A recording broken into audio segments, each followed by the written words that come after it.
work of fiction set in 2029. Any similarities to actual persons, places, companies, or facts are absolutely intentional and intended as an homage to those who you may recognize. We sincerely hope that some of the events depicted here inspire real-world changes and become reality in the near future.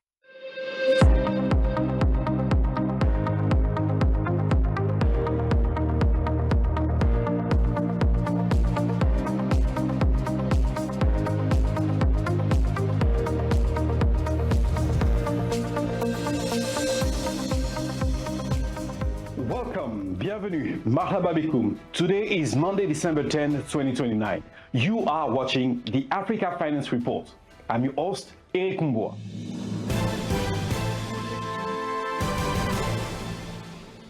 Live from Paris, joining us now is our field correspondent FETTAH Mbida, reporting on the breakthrough story. Good morning. In February 2028, amid an unprecedented wave of consolidations, we broke the news about the rise of FETTAH, first eco-bank of Africa, resulting from the merger of 3 leading African banks. The Pan-African powerhouse continues its growth and international expansion. Official sources confirmed the acquisition by FETTAH of Compagnie Générale, the 5th largest European financial conglomerate. The $50 billion transaction is mainly financed by a share swap. Interviewed by our colleagues from Jeune Afrique, Sim Awori, CEO of FETTAH, declared that his company's strong market capitalization was instrumental to the operation's success. Back to you, Eric.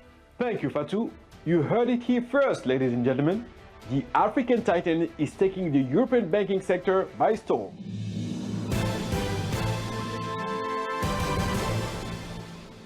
Our next report brings us back to Casablanca, where we witnessed last Thursday a historic milestone toward integrating Africa capital markets. A report by Kenza Alawi. Indeed, Eric. The buzz surrounding the first IPO on the Africa Stock Exchange is still loud. Biakudi, the newly listed Nigerian fintech startup, has raised more than $250 million. During the opening bell ceremony, Felix Senhaji acknowledged the African Exchange's linkage project for paving the path to this achievement. Thank you, Kenza. Hopefully, the launch of the African Stock Exchange will foster intra-African investment flow.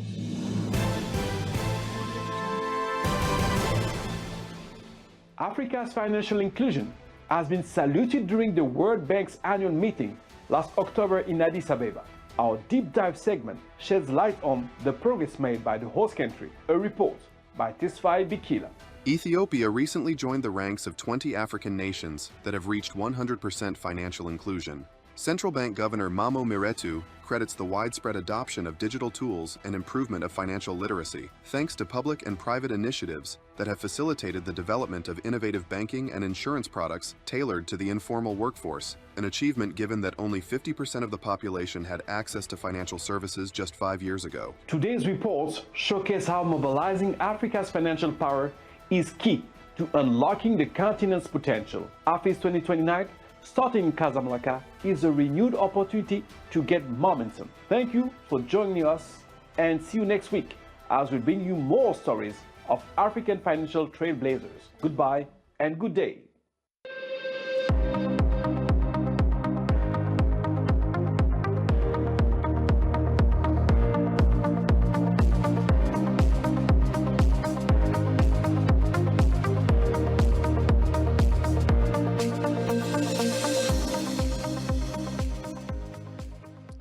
Back from the future.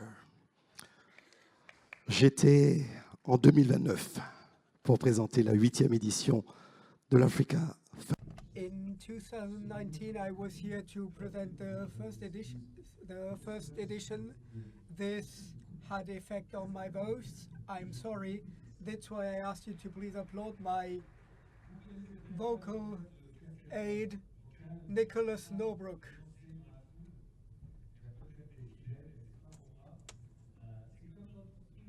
As in great opera, there's always a second tenor somewhere.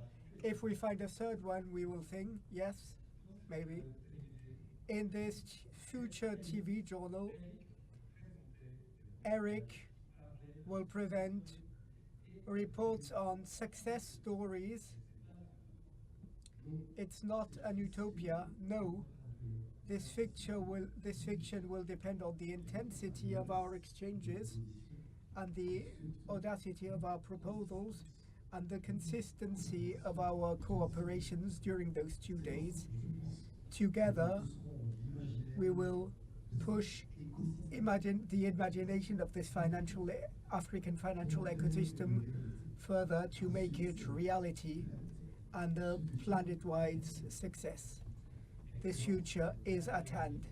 Excellencies, ladies and gentlemen, honorable ministers, honorable governors of central banks, honorable presidents of regulatory institutions, honorable ambassadors, honorable director generals, honorable finance professionals, illustrious guests, and dear members of the press. We are in 2024 here in Casablanca, and I wish you welcome here at the 3rd edition of the African Financial Summit, organized by Jeune Media Group and IFC for the first time in Morocco. Marhaba, as we say here. Welcome, thank you for your applause, and thank you for answering our invitation. I am Nicolas Norbrook, editor of the Africa Report of the Jeune Group, and it's a privilege for me to act as one of the 2 masters of ceremony for this event, which brings together summits of African finance and international finance. This year, the main theme will be redefining African finance in a world of perpetual transformation and the context where instability became normal and resilience is a second nature. Our goal is clear: changing crises into sustainable opportunities. Overcoming crises and creating opportunities is more than ever the base of our work, as said the director of FETTAH.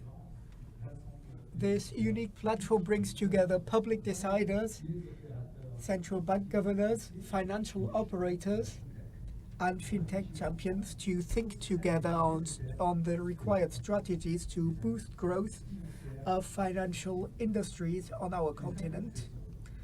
The 50 session and 181 speakers and networking and exposition spaces will give unique opportunities for reflection and action.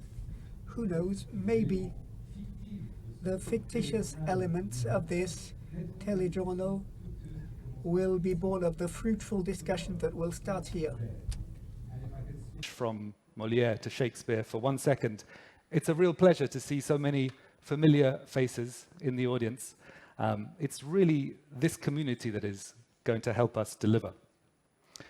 Donc, au programme de cette cérémonie d'ouverture, nous aurons le plaisir d'entendre. At the program, we will have three speeches before the inauguration panel, followed by a presentation of the industry, and then a scientific intervention by a well-known academic. Okay, so to open this ceremony, I will now invite a visionary personality, a man who will not wait for 2029 for a high continental event, Mr. Amir Benyamin. Applaud. Amir Ben YAHMED, CEO of Jeune Group.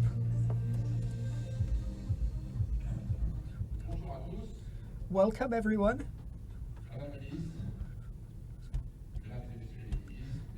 Honorable Minister, Honorable Central Bank Governors, Central Bank Authorities, institutional presidents, dear participants, dear friends.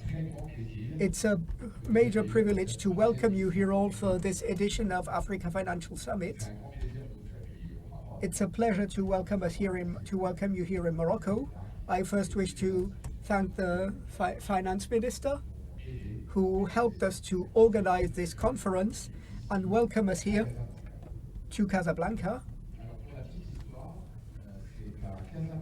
In Casablanca, we decided to launch the Africa Financial Summit after seeing how much the Pan-African vision of the industry in Morocco was a catalyst of transformation for our sector, be it the three major groups of bank and insurance, Attijari Wafa, BCP, and Bank of Africa, the Financial Bank of Casablanca, with several international investors interested in the continent from Casa, the capacity of private actors to take over branches of major international groups. All those successes are the result of a Pan-African industry. This is first division of His Majesty King Mohammed VI, who very early started pushing Moroccan companies to make the rest of the continent development and work on it in a South-South cooperation framework.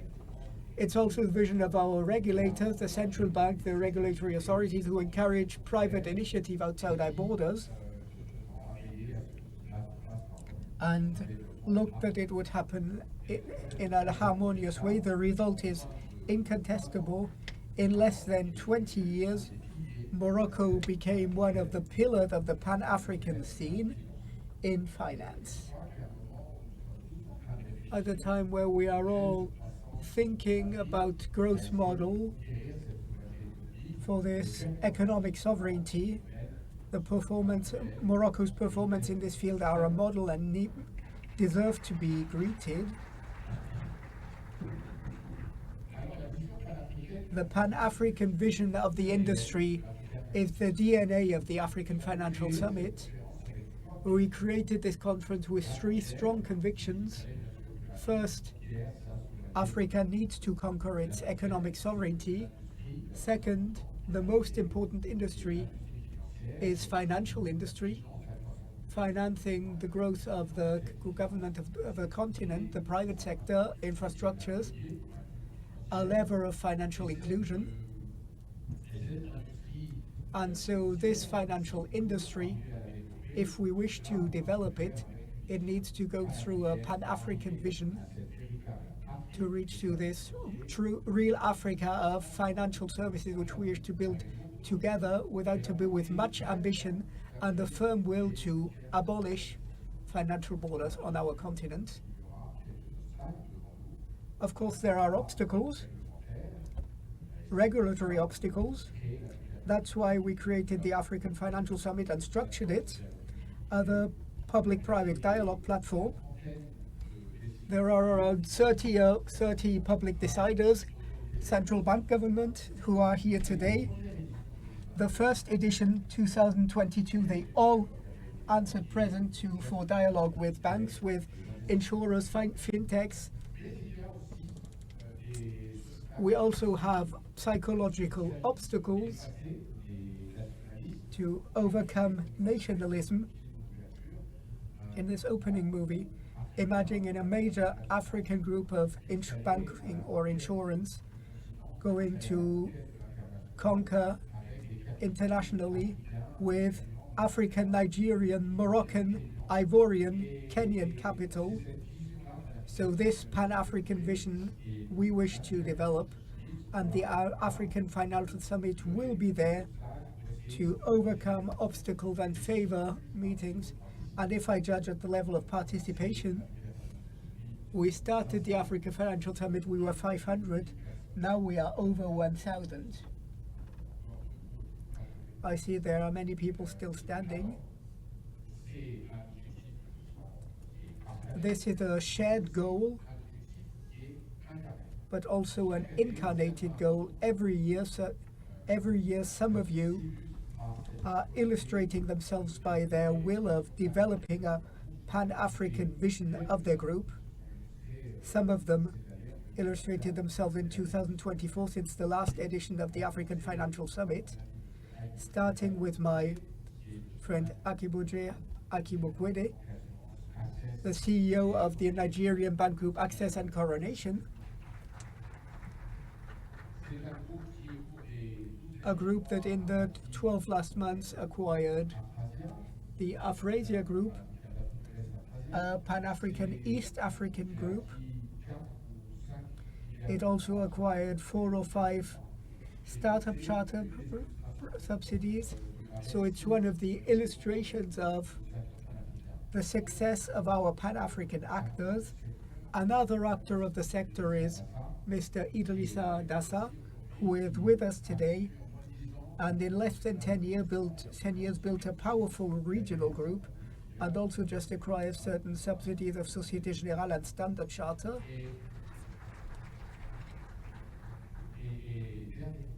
Last group, also Moroccan, HPS, directed by its President Director General, Mr. Abdeslam Alawi, who went all the way to Ireland to perfect his disposal. He's one of the leaders of payment means and monetics, one of the Moroccan and international leaders of this sector. So there are 3 names here, 3 perfect illustrations of Africa of financial service, which we wish to see developing.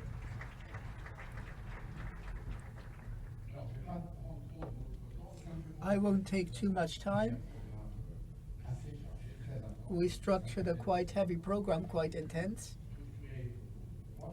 Around 3 branches. The first, consolidation of our regional and continental champions.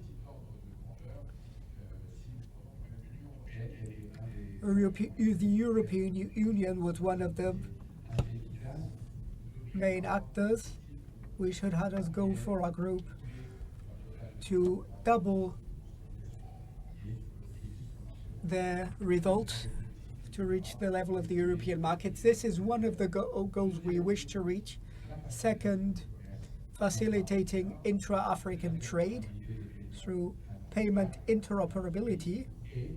And third, mobilizing African savings, currently at $500 billion. There are many ways to get there. We're starting on the question of capital market integration. There are projects like Euronext that are models to follow, and the necessity of facilitating products and financial services for investors in order to structure major projects. This is most of our program. So before I give the place to my friend Sérgio, who is here, I wish to thank all those who helped us to organize this conference, starting with you, Honorable Minister, and your team that was especially ambitious for your project. I also wish to thank all the AFC teams, Director General Mr. Macario, his Vice President for Africa, Sérgio Pimenta, and the African Director for Financial Services, Aliou Maiga, whom I see, and all their teams. It's important to remind how those institutions were pioneers in financial institutions and are still pillars. And this from the start of the launch of this conference in 2022. So thank you for all those who joined us. So for the coming years, we'll have the opportunity to do this work together. I'd like to thank the Jeune Afrique Media Group team that prepared this conference with enthusiasm and energy for this level of organizations that are good for the development of and growth of Africa, for all the different stakeholders of the continent. So I wish you all an excellent conference, and I wish you an excellent stay in Casablanca. Thank you very much.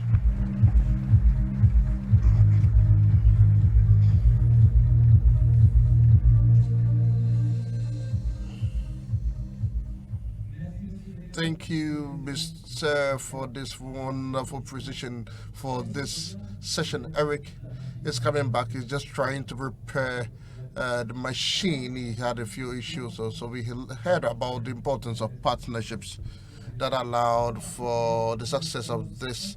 So particularly when it comes to African economic finances, and we have a team for financial inclusion. So we accompany AFIS since 2022 as a co-organizer for the teams to mobilize a visionary leadership, real catalyst Ladies and gentlemen, please welcome Vice President of the International Finance Corporation, Mr. Sérgio PIMENTA.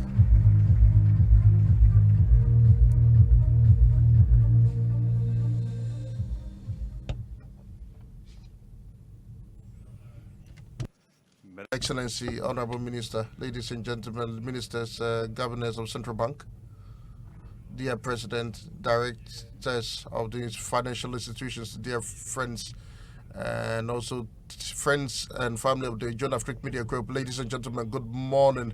I'm really honored to have the opportunity to talk to you this morning and to welcome you to the Africa Financial Summit 2024 here in Casablanca. This year, let's not forget that we have the privilege to welcome over 1,000 people that are coming from the four corners of the world and even beyond. And they represent the African financial industry in its entirety. This illustrates the dynamism and diversity of this financial sector.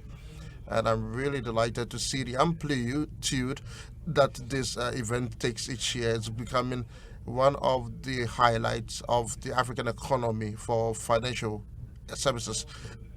But before going ahead with some remarks on this summit, first of all, I'd like to thank the Kingdom of Morocco for the hospitality extended to all of us. This honors us enormously.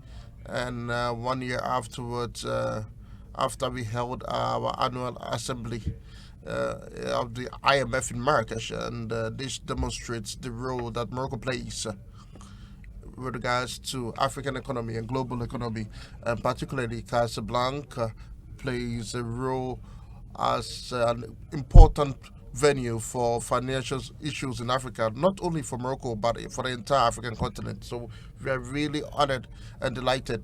Morocco is a partner for numerous years, and we've been here for several decades now. So Africa Financial Summit actually offers the opportunity to strengthen this partnership with all of you, our partners here present, and to development new ideas to support really the roadmap to develop the continent on actually a solid financial foundation. So I'll start by reflecting maybe on how we can talk about this financial sector.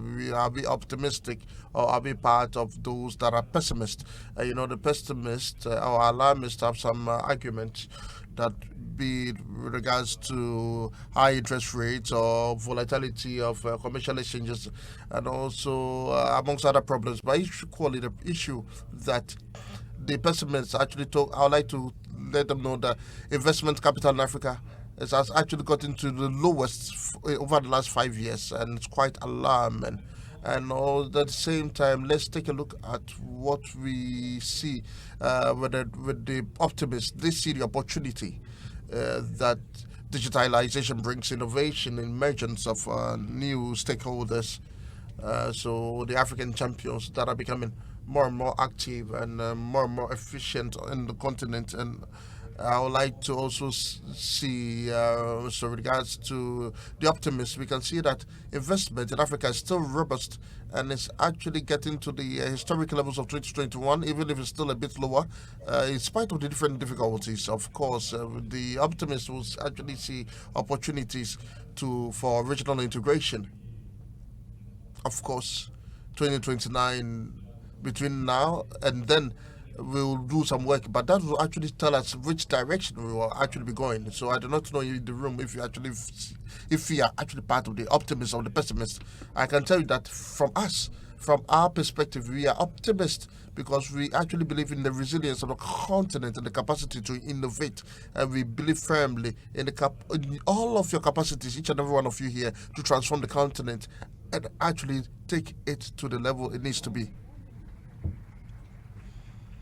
So the continent possesses all the different qualities to actually have digital transformation, and also when it comes to open infrastructural solutions, and we are open to support it, and that is what we are here to do. And I'd like to remind you that out of the $40 billion that were engaged by the AFC in 2024, financial year, we actually committed about 3.2 billion for long-term finances for the financial sectors in Africa. And this is a historical amount, and we continue to support this financial sector, and especially for the African champions. And we've done a lot, and we can actually see how we actually developing the financial sector in Africa. So this is really a demonstration of the importance that we actually give to partnership and also to African financial institutions, and also the importance we actually attach to innovation that we would like to support more and more. In countries like Morocco, I will call them key countries or platform countries in the financial sector, and also across the continent. We also in other countries with smaller financial markets, which also need more support. I'd like to you to keep in mind that we just arrived a few days ago the decision to have $1 million for AED for the World Bank, and so this would allow us to increase the private sector funds and also deploy mixed resources or subventions to support the development of the sector. So we've also developed a certain number of new tools to allow us to increase the mobilization of private sector mechanisms, and also we know the importance when it comes to investment funds, and also we've also invested in actually regional bonds. So these are really important and innovative that we would like to support in this way. I would like to tell you what we would like to do in the future and our priorities in terms of development, and I know that these priorities are aligned with the priorities of numerous people amongst you. And in 3 points, I would say, first of all, strengthen the financing of the agricultural sector through financial institutions to ensure food security, and also intensify efforts to increase access to financement also small and medium scale enterprises, and also raise funds to actually help adapt to climate change and boost climate resilience. So as I mentioned, we know Africa is actually continues to import food products, but we could actually be autosufficient in even export. And so with regards to and in the face of an increasing population, we should actually increase the agricultural productivity to meet the increase in population. So we have support to technology-based companies in the agricultural sector to actually integrate the ecosystem in an innovative way to actually have proper value agricultural value chain to increase access to financing for the small farmers, small-scale farmers. This is possible thanks to the data, agricultural data that has been provided with the help of artificial intelligence. An excellent point with regards to this, actually a partnership with the Moroccan startup that we call It in Morocco, and we've helped them. And today we have a local institution for finance that we call Alamana, and we also supported the expansion strategy of It, as well as the Alamana, the risk factors, and also we have $3 million of financing. So this is still at the pilot phase, but to considerably enlarge the financial sector and also the production of cereals in Morocco, and also in the local sector. And this model can be developed and also have a national and continental scale production. And so we'll have a panel on agriculture that will take place here tomorrow, and I would like to invite all of you to take part in this panel. Second point is with regards to the support for small and medium scale enterprises, and so the cost of these enterprises to have financial support actually remains quite high. So we can see a deficit with about $330 billion in sub-Saharan Africa and over $180 billion in North Africa and Middle East. And we should actually fill this deficit. That is why we have digitalization and also improving data collection and also innovative partnerships development to allow us to and all the partners to enlarge the access to small and medium scale enterprises for banking services at an exponential rate. So we should actually improve this ecosystem, and we would actually work and intervene on this. Before concluding, please allow me to mention the third point, the issue with climate resilience and climate change. We know it's a huge challenge at a time. It hugely impacts the perspective of development for our continent, and we have made this priority, and we deploy a large arsenal of solutions to be proactive by associating public, private stakeholders as well as local institutions and international institutions. It's absolutely essential to actually have concerted efforts to actually meet climate change issues that Africa is facing. You know, a month ago, mobilizing an international institution or international laboratory in Egypt launched the first sustainable bond for green investment. This would allow us to increase efficiency in terms of renewable energy projects for small and large scale projects. And so this is a 500 million instrument, and this is the biggest bond for sustainable development that a private bank actually launched in Africa. So ladies and gentlemen, in conclusion, and as the team actually says this year, it is time to fully mobilize the African financial industry, and this would need the commitment of all stakeholders and all of you here in this room, for political decision makers, regulators, fintech banks, microfinance, risk capital.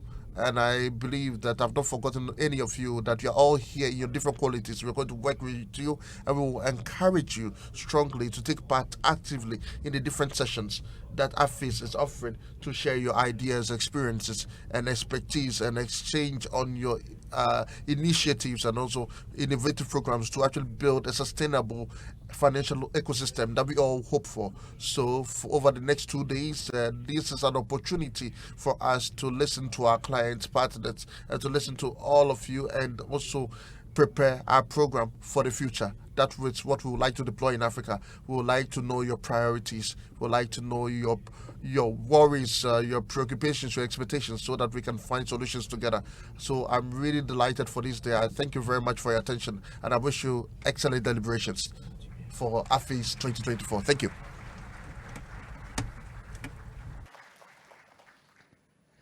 Merci, Monsieur Pimenta, et bravo. Thank you, and congratulations to your teams. After 2 editions in the effective presence of the President of the Republic of Togo and 1 virtual edition during COVID, we are happy today to meet for this edition in the Moroccan economic capital. It's a pleasure now to hear the speech of the Honourable Minister of Economy and Finance, Mrs. Nadia FETTAH, whom I ask you to please applaud.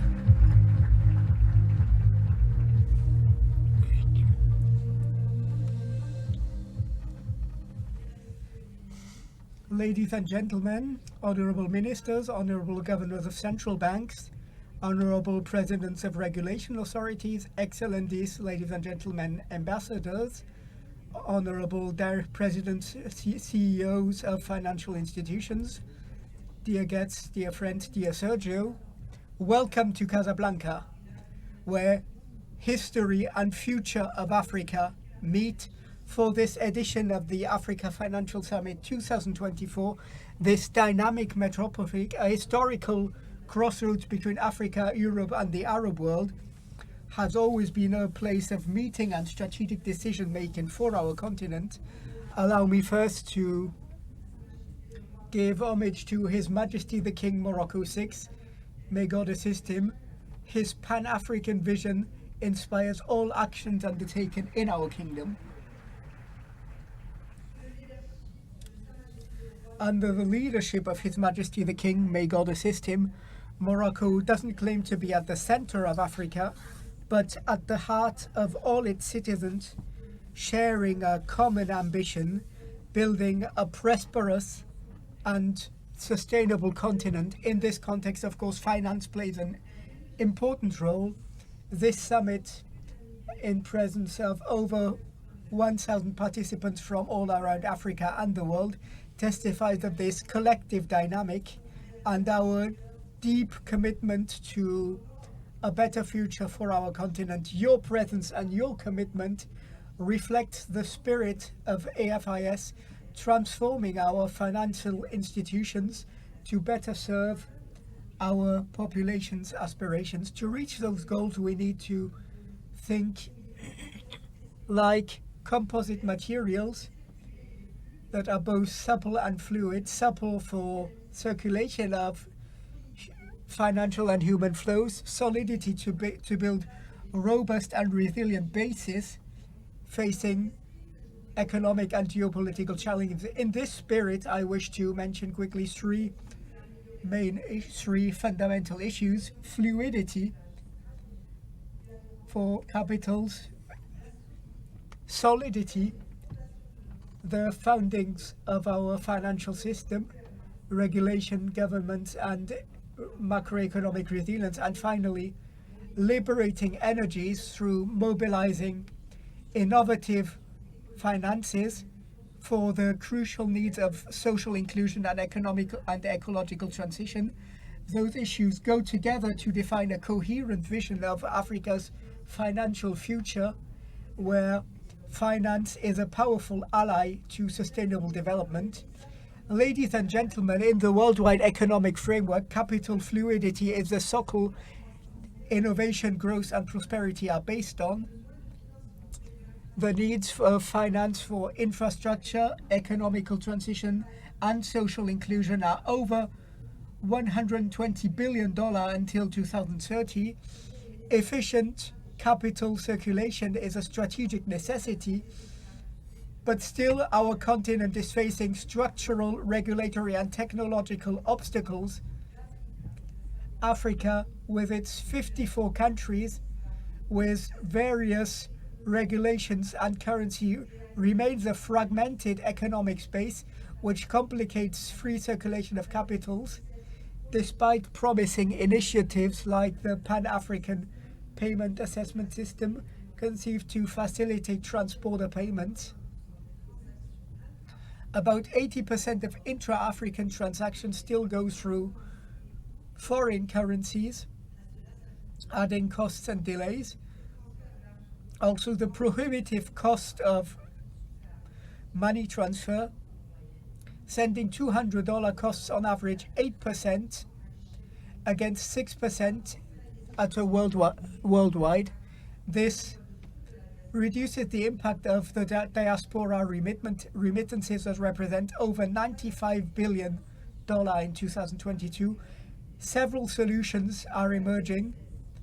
PAPSS, supported by the African Import-Export Bank, now allows transborder payment in local currencies to economize $5 million. Future Wave MPSA are also redefining access to financial services by connecting millions of people, including in rural zones. This market is in full expansion and will grow 20% per year and reach $30 million in 2027. This is not enough to overcome challenges for infrastructure and the heterogeneity of around 50% of African populations don't have access to internet, and international investors influenced by high risk perceptions are still turning away from Africa. In 2023, our continent only attracted 3% of worldwide infrastructure investment, which is absolutely not enough for our needs. To change those constraints into opportunities, integrated initiatives are required. ZLECAf, by simplifying the regulatory frameworks and promoting inter-African exchanges, plays an important role in reducing those barriers. Also, adopting digital currencies explored by countries like Nigeria would accelerate transborder payments while favoring financial inclusion. However, this is not limited to technical aspects. It's a strategic lever to transform African economies by bettering access to finance for small and medium companies, representing 90% of African companies, stimulating growth and employment. It's also essential to orient capitals toward sustainable energies required for a successful ecological transition. For this vision to become reality, Africa needs to conjugate investment in digital infrastructure, harmonizing regulatory frameworks, and adopting innovative tools through a collective commitment to build an integrated ecosystem with efficient capital circulation, supporting an equitable and sustainable growth for our whole continent. Fluidity is more than a technical requirement. It's the key to a future where each transaction and innovation and opportunity will reach its full potential. Ladies and gentlemen, if capital fluidity is an indispensable lever for economic integration, it can alone guarantee sustainable financial system. For the circulation to be efficient and beneficial, it needs to be based on solid bases. Solidity represents the foundation of the whole resilient economy. Rigorous regulation, macroeconomic balance, and exemplary governance. Africa, in its quest of economic transformation, needs to strengthen its financial institutions to attract the trust as investors while guaranteeing long-term stability. Its capacity to absorb shocks, to inspire trust, and to support balanced growth in Africa, where companies are often vulnerable to instability, geopolitical instability and debt. Building a solid base is a strategic priority. One of the main challenges is regulation. While many African countries have adopted international regulations, their implementation is still uneven. Robust regulation and efficient supervision is essential to strengthen institution resilience facing those risks. Macroeconomic balance is another fundamental pillar.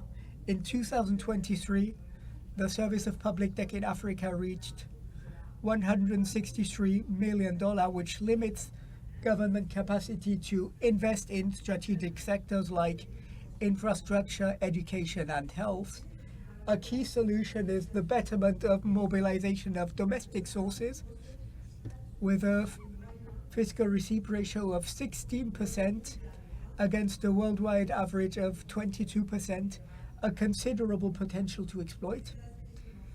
Next to those financial aspects, solidity is also based on adaptation capacity to global transformations. The growth of fintech and new banks in Africa represents a unique opportunity of modernizing our financial systems, and their success depends on flexible regulatory frameworks. Those new actors allowed us to connect millions of people who are not bankerized, integrating them to the financial services. For this, we need to elaborate regulations to balance innovation and stability. In parallel, climate resilience is a dimension that's also often underestimated for economic sovereignty.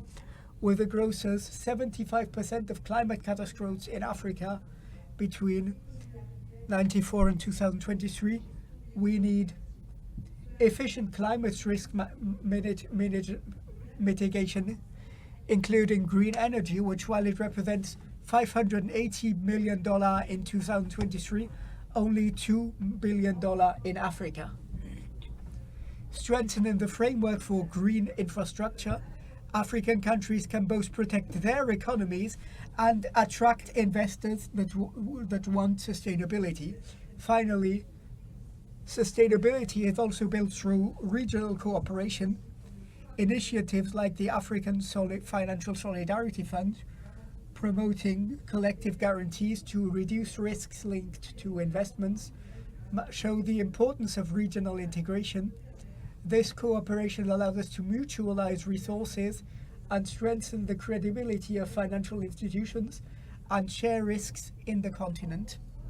Through strengthening the regulation and mastering macroeconomic balance and integrating innovative balances, Africa can put the basis of solid, and this is essential to stimulate trust of investors and resilience facing the crisis and sustainable growth.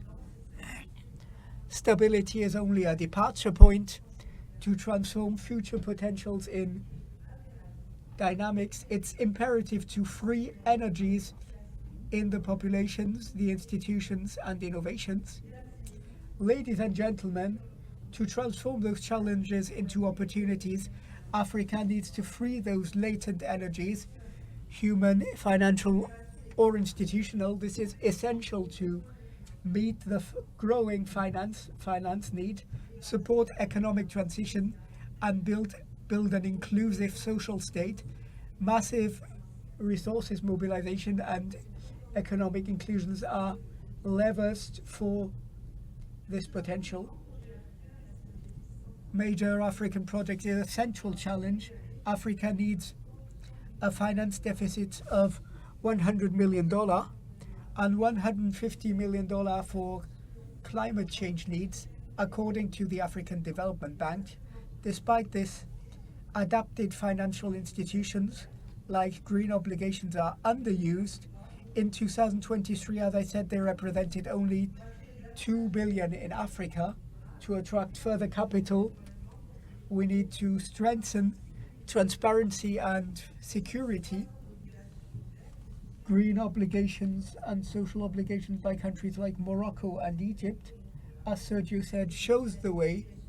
Those initiatives, if they multiply, can transform our continent in a privileged destination for responsible investment. Emergent models are already emergent. The Western African Central Bank has concessionary prices for strategic sectors. Those initiatives need to be strengthened and adapted to other regions in order to create a favorable monetary environment. But finance not only needs to support economic growth, it also needs to strengthen social inclusion. Building an inclusive social state is imperative to guarantee universal access to health, education, and social protection. Digital platforms combined with innovations like microfinance and gender bonds can play a crucial role by targeting specific groups like female entrepreneurs. Also, the financial sector needs to be a central actor in the mobilizing of the required finances for the transformation of our continent. Currently, African institutional investors manage around $1.8 billion actives, but less than 3% is invested into alternative actives like infrastructure or sustainable energy. To encourage this kind of investment, incentives and mixed financial mechanism need to be implemented. PPPs are also an efficient means. By associating private and private funds and sharing risks between the parties, initiatives like Africa 50 financing strategic funds shows this approach can be a powerful catalyst for transformation.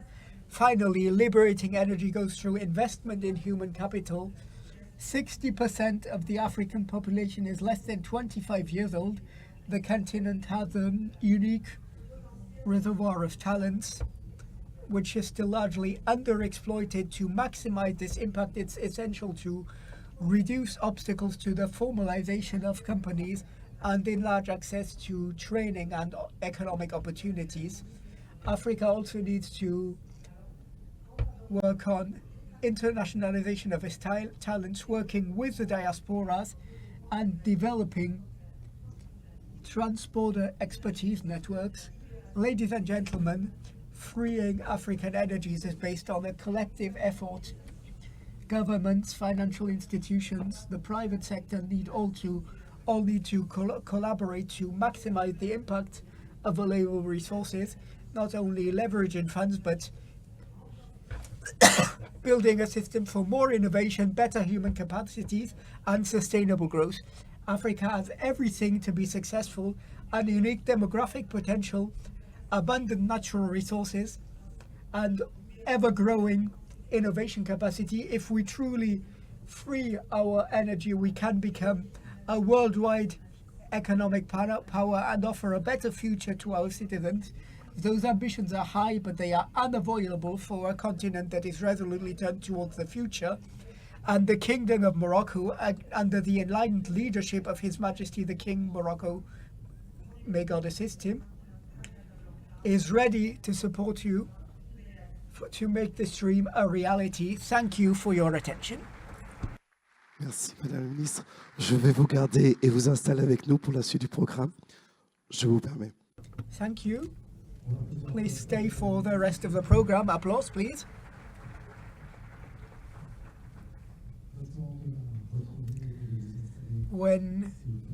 If you may just please sit down here, please. Merci, Madame la Ministre, de vous projeter aussi dans cette vision 2029.